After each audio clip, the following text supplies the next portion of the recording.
Welcome to the Nightmare Index. I'm your curator of documented nightmares, and this is case file number 001. Tonight, we venture into the wilderness. A place where cell phones don't work. Where help is hours away. Where something in the darkness might be watching. These are 3 true camping horror stories, submitted by those who survived to tell their tales. The woods are calling. Let's answer. But remember, not everyone makes it back. This account comes from Marcus, a 34-year-old avid hiker from Colorado. In the summer of 2019, Marcus decided to do a solo camping trip in the Roosevelt National Forest. 3 days. 3 nights. Just him and the wilderness. The first day was perfect. Clear skies. Moderate temperature. He hiked 6 miles to a remote campsite he'd researched online. A small clearing surrounded by towering pines. Completely isolated. That first night, nothing unusual happened. He cooked his dinner over a small fire, read by headlamp, and fell asleep to the sound of crickets around 10 p.m. It was the second night when things changed. Marcus woke suddenly around 2:30 in the morning. That uncomfortable feeling you get when something's wrong. You know the one where your body knows before your mind does. He lay there in his sleeping bag, listening. At first, nothing. Just silence. Too much silence, actually. The crickets had stopped. Then he heard it. Footsteps. Not animal footsteps. Human footsteps. Deliberate. Slow. Circling his tent. Marcus froze. His campsite was 6 miles from the nearest trailhead. In the middle of the week. He hadn't seen another person in 2 days. The footsteps continued. Crunch. Crunch. Crunch. On the dry pine needles surrounding his tent. Walking in a perfect circle around him. He grabbed his phone. No signal. Obviously. The footsteps stopped. Directly at the entrance to his tent. Marcus held his breath. Staring at the zipper. Waiting for it to move. 5 seconds passed. 10 seconds. 30 seconds. Nothing. Then. Humming. Quiet humming. A woman's voice, barely audible, humming a melody he didn't recognize. Old. Like a lullaby from a different time. The humming continued for what Marcus estimates was 2 full minutes. Then. Silence again. He waited in his tent until sunrise. Didn't sleep. Didn't move. Just listened. When morning came, Marcus quickly packed his gear and started the 6-mile hike back to his truck. He didn't look back. Didn't investigate. Just left. But here's the part that still haunts him. When he got home and unpacked his gear, he found something in his backpack that wasn't there before. A small bundle of dried flowers. Tied with a strand of long, gray hair. He'd never seen those flowers before. And he lives alone. Marcus hasn't been camping since. Case file 001, entry 2. This next account comes from Sarah and Jake, a couple from Michigan who were celebrating their anniversary with a weekend camping trip at a remote lake in the Upper Peninsula. They arrived Friday afternoon, set up their tent about 50 feet from the water's edge, and spent the evening fishing and enjoying the sunset. The lake was completely empty. No other campers. No boats. Just them and about 2 square miles of dark, still water surrounded by dense forest. Saturday went perfectly. They hiked. They swam. They made dinner.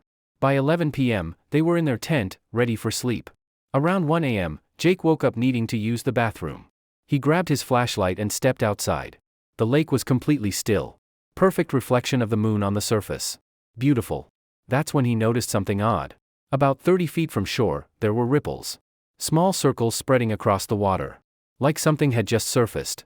He shined his flashlight toward the ripples. Nothing. But the ripples kept coming. Slowly moving closer to shore. Closer to their tent. Jake stood there, watching. Something was moving beneath the surface. Something large. Then.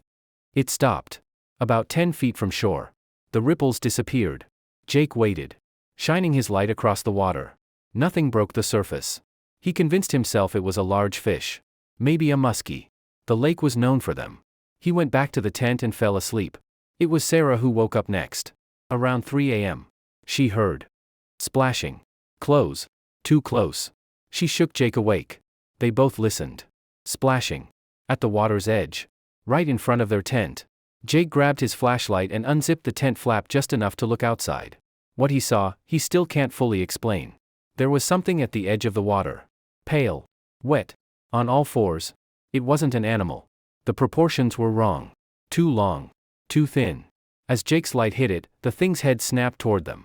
He says he only saw it for a split second before slamming the tent shut. But what he saw? Large eyes. Too large. Reflecting his flashlight like an animal's, but the face. He says it looked almost human. Almost. They heard it move. Not away. Toward the tent. Sarah and Jake sat in complete silence. Holding each other. Listening. They heard breathing. Right outside the tent. Heavy. Wet breathing. Then. Nothing. They waited until sunrise. Packed their gear in under 5 minutes. And left. When they got to their car, Jake looked back at their campsite one more time. There were tracks in the mud at the water's edge. Leading from the lake to their tent. And back again. He took a photo. But when he got home and looked at his phone, the photo wouldn't open. Corrupted file. Sarah and Jake don't go near that lake anymore. And they won't tell anyone which lake it was. Some things, they say, should stay undiscovered. Case File 001, Final Entry. This final account comes from a group of 4 college friends. Tyler, Megan, Chris, and Ashley. Summer of 2021. Appalachian Trail. Pennsylvania section. They planned a 3-day backpacking trip. Experienced hikers. Good gear. Everything by the book. On their second day, around 4 p.m., they came across something unexpected. An abandoned campsite. About 100 feet off the main trail. It looked recently used. A tent. Still standing. A fire pit with fresh ashes. Backpacks. Sleeping bags. Food containers. But no people. Tyler called out. No answer. They waited. Listened. Nothing. Chris suggested they should report it to a ranger. Maybe someone got lost or injured. But the nearest ranger station was 8 miles back. They decided to investigate first. The tent was zipped shut from the outside. When they opened it, everything was inside. Clothes. Phones. Wallets. IDs. 2 people had been camping there. A couple. Based on the IDs, they were from Ohio. Mid-20s. But where were they? Their phones were dead. But their shoes were there. Their food was there. Even their car keys. Megan found something strange. A notebook. Open to the last page with writing. It said, "He keeps calling our names. We have to follow. We have to see what it wants." That was it. No other context. No date. Just that message. Written in shaky handwriting. The group decided to leave. Immediately. They'd hike back and report it to rangers. They packed up their own gear and started back down the trail. That's when they heard it.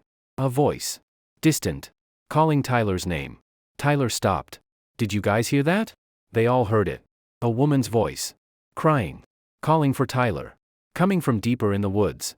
"Tyler, please. Help me. I'm lost." But here's the thing. None of them knew anyone on that trail. And how would anyone know Tyler's name? Megan grabbed his arm. "Don't. We need to leave. Now." But the voice continued. Desperate. Pleading. "Tyler, please. I can't find the trail. Please help me."